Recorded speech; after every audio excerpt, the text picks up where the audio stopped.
না জান্নাতে যাবে। আমার নবী রহমাতুল্লিল আলামিন তাদেরকে আপন করে নেবেন কি নেবেন না? জোরে বলে, আপন করে নেবেন। কিয়ামতের দিনে আমার নবীর শাফাত কারা পাবে? আল্লাহ নবী বলেছেন, মান সাল্লা আলাইয়া কুনতু শাফিয়হু ইয়াউমাল কিয়ামা, যারা আমার উপরে দুনিয়াতে বেশি বেশি দুরূদ শরীফ পাঠ করবে, কাল কিয়ামতের দিনে আমি নবী আমার সুপারিশ, আমার শাফাত তারা পেয়ে যাবে। বলুন সুবহানাল্লাহ। আপনি দরুদ শরীফ পাঠ করবেন, জুবানে আপনার মিষ্টতা বাড়বে, আপনার জুবান পরিষ্কার হবে। আপনি কালামুল্লাহ শরীফ পাঠ করছেন, বারবার আটকে যায়, আটকাবে না, আপনার জুবান পরিষ্কার হয়ে যাবে। আপনি সুন্দরভাবে কোরআন শরীফ তেলাওয়াত করতে পারবেন যদি আপনি কাসরাতের সাথে বেশি বেশি দরুদ শরীফ পাঠ করেন। আমার ভাই জানেন, আমার রসুল কোন এক তারিখে সাহাবাদের নিয়ে সফরে যাচ্ছেন। যেতে যেতে আমার নবী এক জায়গায় দাঁড়িয়ে পড়লেন। দাঁড়িয়ে পড়ে আমার নবী বলছেন, ও আমার সাহাবারা, আমি নবী, আমাকে বড় খিদে লেগেছে, বড় ভুখ লেগেছে। তোমাদের কাছে কি কোনো কিছু খাবার রয়েছে? যদি তোমাদের কাছে কোনো কিছু খাবার থাকে, তোমরা তোমাদের নবীকে দাও, তোমাদের নবী একটু খাবে। খাবে কিছু খাবার আছে? আমার নবী ভুকা রয়েছেন, সাহাবাদের সহ্য হবে? তারা তাদের তুলপি তল্পা ব্যাগপত্র খুলতে আরম্ভ করেছে। খুলে একটা মাত্র রুটি পেয়েছেন। রুটিটা আবার শুকনো, ঠান্ডা হয়ে গেছে। নবীকে রুটিটা দেওয়া হয়েছে। আমার নবী বলছেন, বাবা, রুটিটা বড় শক্ত হয়ে গেছে গো, রুটিটা বড় ঠান্ডা। তোমাদের কাছে সালান জাতীয়, শোরবা জাতীয়, ঝোল জাতীয় কিছু নেই? কোনো তরকারি নেই যে আমি রুটিটা তরকারিতে ডুবিয়ে খাবো, ভিজিয়ে খাবো? আছে কিছু? সাহাবাদের চোখে পানি। তাদের কাছে যে তরকারি জাতীয় কিছু নেই, শোরবাও নেই, ঝোল জাতীয় কিছু নেই। তারা বলেন, ইয়া রাসূলুল্লাহ, ইয়া হাবিবাল্লাহ, রুটি ছিল, আপনাকে দেওয়া হয়েছে, তরকারি ঝোল জাতীয় কিছু নেই। এমন সময় দেখা যায় একটি মৌমাছি আকাশে উড়ে উড়ে এসে আমার রাসূল পাকের মাথা মোবারকের উপরে চক্কর কাটতে লেগেছে আর গুনগুন গুনগুন করতে লেগেছে। সাহাবারা বলেন, ইয়া রাসূলুল্লাহ, ইয়া হাবিবাল্লাহ, এই মৌমাছিটি আপনার মাথার কাছে কেন ভনভন করতে লেগেছে? আর কেন গুনগুন গুনগুন করে, ভনভন ভনভন কেন করে, কেন মাথার উপরে চক্কর কাটে? ওই সময় আমার নবী বলেছিলেন, ও আমার সাহাবারা, বাবারা, এই মৌমাছিটি আমাকে বড্ড মোহাব্বত করে, বড্ড ভালোবাসে। ওর জুবানে আমাকে বলছে, ইয়া রাসূলুল্লাহ, ইয়া হাবিবাল্লাহ, আমরা দূরে জঙ্গলে একটা আমরা মৌমাছিরা চাক বানিয়েছি, ওতে অনেক মধু রয়েছে। ইয়া রাসূলুল্লাহ, ইয়া হাবিবাল্লাহ, আমরা বড় ক্ষুদ্র জীব, আমাদের ক্ষমতা নেই, তাকাত নেই, আমরা এই মৌমাছির চাক ভেঙে নিয়ে আসবো। হুজুর, আপনার সাহাবাদের মধ্য থেকে কাউকে পাঠান, ওই সাহাবা গিয়ে মধুর চাক ভেঙে নিয়ে আসবেন, আর আপনি মধু দিয়ে রুটি খাবেন। হুজুর, আমরা বড় ক্ষুদ্র জীব, আমাদের ক্ষমতা নেই, চাক ভেঙে নিয়ে এসে আপনাকে দেব মধু, যে দেব এনে, ওই ক্ষমতা আমাদের নেই। আমরা বড় ক্ষুদ্র জীব, আমাদের তাকাত নেই, ক্ষমতা নেই। আপনার সাহাবাদের মধ্যে থেকে কাউকে পাঠান না, ওই সাহাবা গিয়ে মধুর চাক ভেঙে নিয়ে আসবেন, আর আপনি মধু দিয়ে রুটি খাবেন। আমার নবী হযরত আলীকে ডাকলেন। কে আলী? मौला अली, जिनका नाम सुन के काफिरों में मच गई खलबली, वो है मौला अली। बोलून सुबहान अल्लाह। शेर खुदा, আল্লাহ কি মাকাম দিয়েছেন শেরে খোদা। আম্মা জান ফাতেমাতুজ জাহরা রাদিয়াল্লাহু তাআলা আনহা এক সময় আমার নবীর দরবারে এসে বলছেন, আব্বা জান, আমাকে অনেক বড় বড় রাইসের ছেলেরা, বড় বড় কবিলার সরদারের ছেলেরা আমাকে বিয়ে করতে চেয়েছিলেন, আপনি বিয়ে দেননি। ওই গরিবের সংসারে,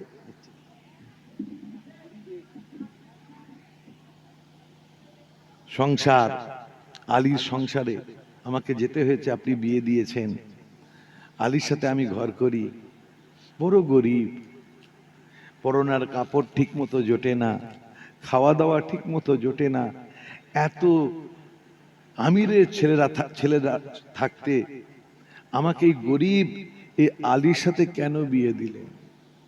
যেই বলেছেন আমার রসুল পাকের মুখটা লাল হয়ে গেছে, রাগে লাল হয়ে গেছে। আমার নবী বলেন, ও বেটি ফাতেমা, ফারদার এরকম কথা বলবে না, বলবে না মা। তুমি জানো না, যার সংসারে তোমার থাকতে কষ্ট হয়, যার সংসারে খাওয়া দাওয়া ঠিক মতো জোটে না, পরনার কাপড় জোটে না, ও ফাতেমা তুমি জানো না, এই পৃথিবীর জমিনে আল্লাহ রব্বুল আলামিন দুইটি মানুষকে বড্ড মোহাব্বত করেন, বড্ড ভালোবাসেন। একজন হলো তোমার আব্বাজান নবী মুহাম্মদ রাসূলুল্লাহ, আর একজন হলেন তোমার স্বামী হযরতে আলী। একজন হলেন তোমার আব্বাজান নবী মুহাম্মদ রাসূলুল্লাহ সাল্লাল্লাহু, আর আরেকজন হলেন তোমার স্বামী হযরতে আলী কাররামাল্লাহু ওয়াজহু। বড্ড মোহাব্বত করে। খবরদার এইরূপ কথা তুমি বলবে না। আম্মা জান আয়েশা সিদ্দিকা মুতাহারা তাহেরা রাদিয়াল্লাহু তাআলা আনহা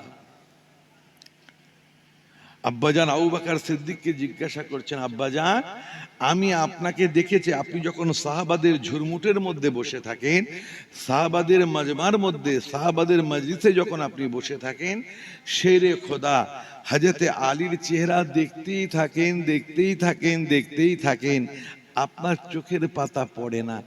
এত একগ্রতার সাথে আপনি হযরতে আলীর চেহারা কেন দেখেন?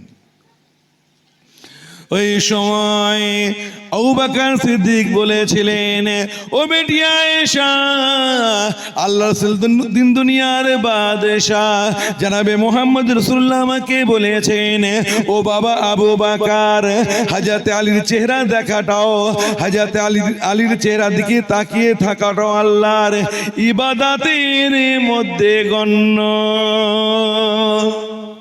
আলীর চেহারা দেখাও इबादतेर मध्य गण्य, बोलून सुबहानाल्लाह। अली के तरफ तकना ये इबादत में शामिल है, बोलून सुबहानाल्लाह। সেই শেরে খোদা মাওলা আলী। আমার নবী বললেন, বাবা আলী যাও, মৌমাছির সাথে গিয়ে মৌমাছি যেখানে চাক করেছে ওই চাকটা ভেঙে নিয়ে আসো। মৌমাছি আগে আগে যায়, হযরত আলী পেছনে পেছনে পেছনে পেছনে যেতে থাকেন। ওই মৌমাছি আগে আগে যায়, হযরত আলী পেছনে পেছনে যেতে থাকেন।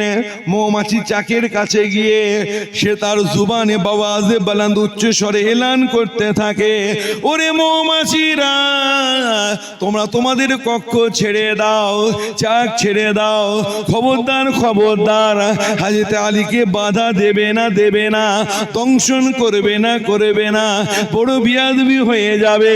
শেরে খোদা এসেছেন আমাদের রাসূলের জন্য মধু নিয়ে যেতে, খবরদার দংশন করবে না, হযরত আলীকে বিয়াদবি হয়ে যাবে। হযরত আলী চাক ভেঙে নিয়ে যাবে, নবীকে চাক দেবেন, সেই চাকের মধু আমার নবী পান করবেন। কেউ বাধা দেবে না, তোমরা কক্ষ থেকে বার হয়ে যাও, আর কেউ দংশন করবে না, খবরদার। হযরত আলী চাক ভেঙে নিয়ে এসে রাসূলুল্লাহর দরবারে হাজির করে দিলেন। আমার দয়ার নবী রহমাতুল আলামিন একা খাবেন? জোরে বলেন না। ওই মধু নিয়ে কিছু সাহাবাদের মধ্যে তাকসিম করে দিলেন, আর কিছু নিয়ে রুটিটা মধুতে চুবিয়ে মুখের কাছে তুলেছেন, খেতে যাবে। এমন সময় দেখছেন ওই মৌমাছিটা আবার ফিরে এসে আমার রাসূল পাকের মাথা মোবারকের উপরে ভন ভন করতে লেগেছে। সাহাবারা বলেন, ইয়া রাসূলুল্লাহ, ইয়া হাবিবাল্লাহ, মধু তো আনা হলো, আবার মৌমাছি কেন ফিরে এসেছে? আবার মৌমাছি কেন আপনার মাথা মোবারকের উপরে চক্কর কাটতে লেগেছে? ওই সময় আমার দয়ার নবী বলেছিলেন, ও আমার সাহাবারা, এই মৌমাছিটি আমাকে বড্ড মোহাব্বত করে, বড্ড ভালোবাসে। ও দেখতে এসেছে আমি মধু দিয়ে রুটি খাচ্ছি কিনা দেখতে এসেছে। যতক্ষণ না পর্যন্ত আমি মধু দিয়ে রুটি খাওয়া শেষ না করব, মৌমাছি আমার মাথার কাছ থেকে উড়ে যাবে না। আরেকটু জোরে। ও মেহমানদারি করতে এসেছে, ও দেখছে আমি মধু দিয়ে রুটি খাচ্ছি কিনা। যতক্ষণ না আমি রুটি খাওয়া শেষ না করব, মৌমাছি আমার মাথার কাছ থেকে উড়ে যাবে না। বলুন সুবহান। মৌমাছি গুনগুন গুনগুন করে কি করে না? জোরে বলুন, করে। খবরদার, আপনার আমার পীর ও মুর্শিদ মুফতি বাংলা আসাম মুফতি আজম আলা হযরত মেজলা হুজুর পীর কেবলা রহমাতুল্লাহ বলেছেন, বাবা তোমরা অযথা মৌমাছিকে মারবে না। মৌমাছি খুব বেতাল না হলে কামড়ায় না। মিষ্টির দোকানে কত মৌমাছি থাকে, ময়দাদের জিজ্ঞাসা করবেন, দোকানদারকে জিজ্ঞাসা করবেন কবার কামড়েছে। খুব বেতাল না হলে কামড়ায় না। মৌমাছিরা যে গুনগুন করে কি করে জানেন? ওরা গুনগুন গুনগুন করে না, ওরা আমার নবীর উপরে দরুদ পাঠ করে। বলুন সুবহানাল্লাহ। বড় আফসোস, মৌমাছি নবীর উপরে দরুদ পাঠ করে, আপনি আমি পাঠ করি না। আমরা মনে করি আলেম ওলামারা স্টেজে উঠে বেশি বেশি দরুদ শরীফ পাঠ করার, হয়তো সময়টাকে অতিবাহিত করার জন্য। না না আমার ভাই জানেরা, দরুদ শরীফ महत्वपूर्ण ইবাদত। আপনি নামাজ পড়বেন, রোজা রাখবেন, আল্লাহর নৈকট্য হাসিল হবে। আপনি মুরাকাবা মুশাহাদা করবেন, আল্লাহর নৈকট্য হাসিল হবে। নামাজ পড়লে আল্লাহর নৈকট্য হাসিল হয়, দরুদ শরীফ পাঠ করলে আল্লাহ রসুলের নৈকট্য হাসিল হয়ে যায়। বলুন সুবহানাল্লাহ। নামাজ পড়লে আল্লাহর দিদার পাওয়া যায়, দরুদ পড়লে রাসূলুল্লাহর দিদার পাওয়া যায়। বলুন সুবহান। দরুদ महत्वपूर्ण ইবাদত। মসনবী শরীফ খুলুন, পেয়ে যাবেন মৌলানা রুমের লেখা মসনবী শরীফ খুলুন, পেয়ে যাবেন। আমার রাসূল পাকের হাদিস পাক শের আকারে মৌলানা রুম রহমাতুল্লাহ আলাইহি মসনবী শরীফের মধ্যে লিপিবদ্ধ করেছেন। আমার নবী একসময় মৌমাছিদের জিজ্ঞাসা করেছিলেন, এই মৌমাছিরা তোমরা কিভাবে মধু তৈরি করো বলো। ওই সময় মৌমাছিরা বলেছিল, ইয়া রাসূলুল্লাহ, ইয়া হাবিবাল্লাহ, আমরা বিভিন্ন বাগানে ঘুরে ঘুরে বিভিন্ন ফুলের রসকে ঠোঁটে করে সংগ্রহ করে নিয়ে গিয়ে আমরা আমাদের গন্তব্যে, অর্থাৎ আমরা আমাদের চাকে গিয়ে বমি করে দিই, কায়ে করে দিই, উল্টি করে দিই, তার দ্বারাই মধু হয়। আমার ওই মৌমাছিরা ফুলের রস তো তেতো হয়, মধু কি করে হয়? এটা রজনীগন্ধা ফুল না? তারপরে গাঁদা ফুল, পৃথিবীতে যত রকম ফুল আছে, আমি জামানাতের সাথে বলছি, গোলাপ ফুল, গাঁদা ফুল, রজনীগন্ধা ফুল, জবা ফুল, যত রকম ফুল আছে, আমাদের ওয়াজ শেষ হয়ে যাওয়ার পর এই ফুলগুলো নিয়ে একটু ছিঁড়ে গালে দিয়ে চিবোবে, তেতো লাগবে, পানসা লাগবে। নবী আমার বলছেন, মৌমাছিরা ফুলের রস তো তেতো হয়, মধু কি করে হয়? মৌমাছি বলে, ইয়া রাসূলুল্লাহ, ইয়া হাবিবাল্লাহ, আপনার জন্য হয়। বলুন সুবহানাল্লাহ। কেমন করে হয়? ওই সময় মৌমাছিরা বলেছিল, ইয়া রাসূলুল্লাহ, ইয়া হাবিবাল্লাহ, আমরা বিভিন্ন বাগানে ঘুরে ঘুরে বিভিন্ন ফুলের রসকে ঠোঁটে করে সংগ্রহ করে নিয়ে আমরা যখন আমাদের গন্তব্যের দিকে উড়ে যাই, অর্থাৎ চাকের দিকে যখন উড়ে যায়, আপনার উপরে দরুদ শরীফ পাঠ করতে করতে উড়ে যায় বলে আল্লাহ রব্বুল আলামিন আপনার দরুদের বরকতে ওই ফুলের তেতো রসকে মধুতে পরিণত করে দেয়। আপনারা যে মধু পান করেন, আপনি আমি, ওই যে মধু মধু হয়েছে আমার নবীর দরুদের ওসিলায় হয়েছে। বলুন সুবহানাল্লাহ। তাহলে তেতো মিষ্টিতে পরিণত হলো। ওলামারা লিখছেন জুবান পরিষ্কার হবে যদি আপনি বেশি বেশি দুরূদ শরীফ পাঠ করেন। যারা তোতলা, অনেকে আছে না তোতলা ভাই, তোতলা ছেলে, বহু তদবির করেছেন, কাজ হয় না তোতলায়। আমি আজকে একটা তদবির বলে দিই।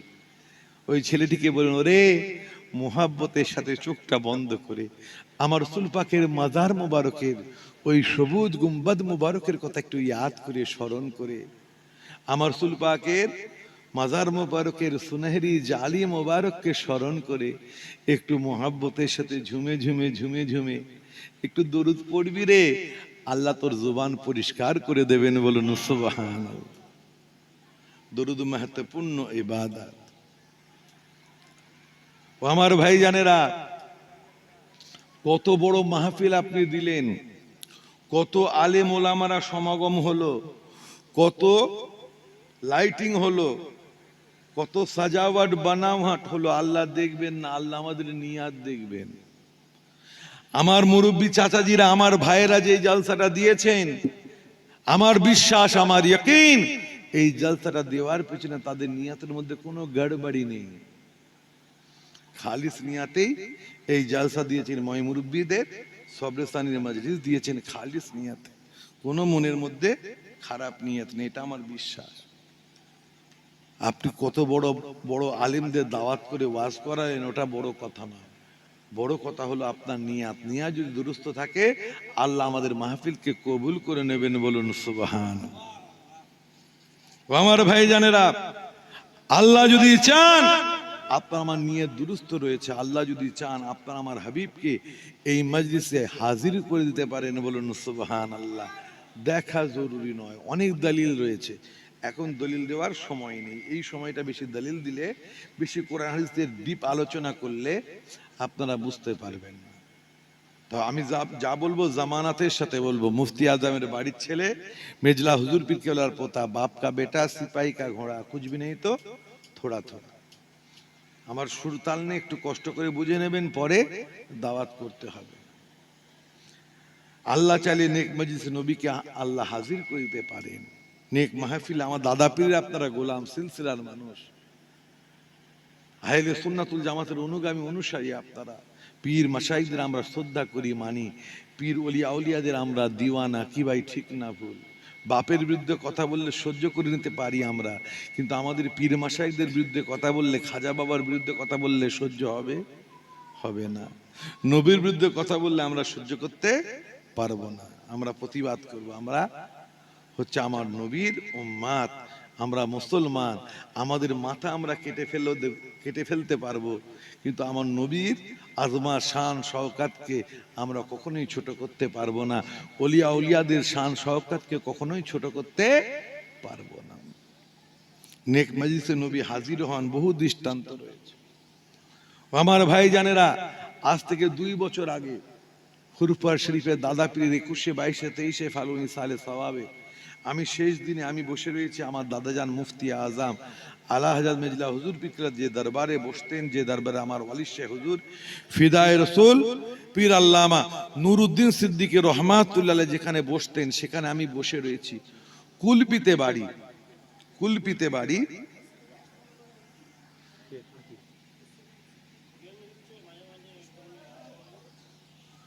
আচ্ছা, একটু দূর থেকে বললে ঠিক আছে কি? দেখো তো মাইকলা ভাই, একবার এসো গো,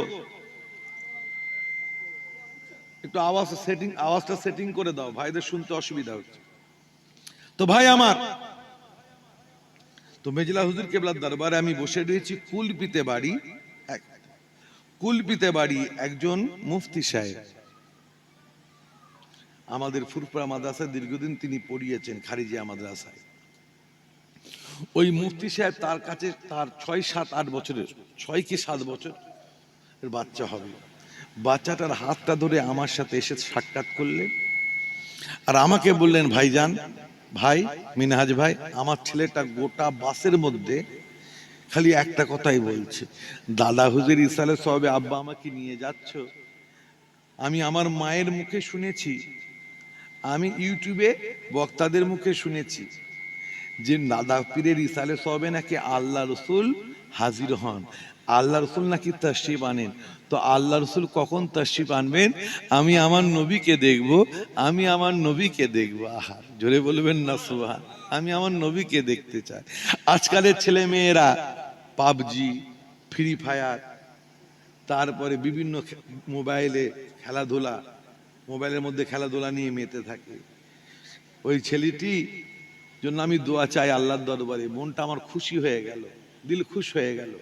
আমি দোয়া চাইলাম, আল্লাহ প্রত্যেক ঘরে ঘরে আল্লাহ এইরকম আশিকে রসুল, ফিদায় রসুল ছেলের তুমি জন্ম দিও। ওই বাচ্চাটা বলছে বারবার আব্বাকে, আব্বা দাদা পীর সালে সবে আমাকে নিয়ে যাচ্ছ, আল্লাহ রসুলকে দেখতে পাবো তো? আল্লাহ রসুল কখন আসবেন? আমি আমার নবীকে দেখবো, আমি আমার নবীকে দেখবো। তো মুফতি সাহেব বলছেন আমাকে বারবার এই কথা উনি, আমার ছেলে বলতে বলতে এসেছে, আমি বিরক্ত হয়ে গেছি। এবার ছেলেটার দিকে তাকিয়ে যাই, এবার ভাই সাহেবকে জিজ্ঞাসা কর, নবী কখন আসবেন জিজ্ঞাসা কর। ছেলেটি আমাকে বলছে, ও হুজুর, ও হুজুর, নবী কখন আসবেন? হায় হায়, কুরবান হয়ে যায়। আল্লাহ রসুল কখন আসবেন? দাদা হুজুর ইসারা সবে আল্লাহ রসুল তাশরিফ আনেন, কখন আসবেন? আমি আমার নবী দেখব। আমার চোখে পানি এসে গেল। আরে তুই এত, তোর কচি অন্তরে এত নবীর ভালোবাসা, নবীর দেখার দিদার করার এত নেশা, দিদার পাওয়ার এত নেশা। আমি বললাম, বাবু আমাদের বসিয়াটে আল্লামা হুজুর, পীর আল্লামা নেসারউদ্দিন হুজুর, পীর আল্লামা আব্দুল মাহবুব সাহেব হুজুর, পীর আল্লামা জামালউদ্দিন হুজুরের মতো আমাদের সেই চোখ নেই, বাতিনি চোখ নেই, অন্তর্চক্ষু আমাদের তৈরি হয় না। যদি আল্লাহ রসুল তাশরিফ আনেনও আমরা দেখতে পাবো না। তবে কচি তুমি তো বাচ্চা, আল্লাহ যদি চান, আল্লাহ যদি চান, তোমার নিয়াত দুরুস্ত রয়েছে, আল্লাহ যদি চান তুমি তোমার নবীকে, দাদা পীর ইসালে সবে আল্লাহ চাইলে তুমি তোমার নবীকে দেখতে পাবে। এমনি বললাম। আবার এটা মনে করবেন না মিনা সিদ্দিকের কোনো কারামত, না না, কোনো কারামত নাই। ফকির ফাকরা আদমি, নবীর দরবারের গোলাম, দাদা পীরের দরবারের জুতো বাবা গোলাম, এটাই আমার সবচাইতে বড় পরিচয়, আর গোলাম হয়েই থাকতে চাই। ও আমার ভাই জানেরা, আমি এমনি বললাম। সকালবেলায় ফজরের নামাজের পরে কি আগে, ওই সময়টা আমার ঠিক মনে নেই, হয় আগে হবে না হলে পরে। ওই মুফতি সাহেব আমার সামনে এসে ঝরঝর ঝরঝর করে কাঁদতে লেগেছেন। আমি মুফতি সাহেবকে বললাম, ও মুফতি সাহেব, ভাই কি হয়েছে, আপনি কেন কাঁদতে লেগেছেন, কি সমস্যা আমাকে বলুন।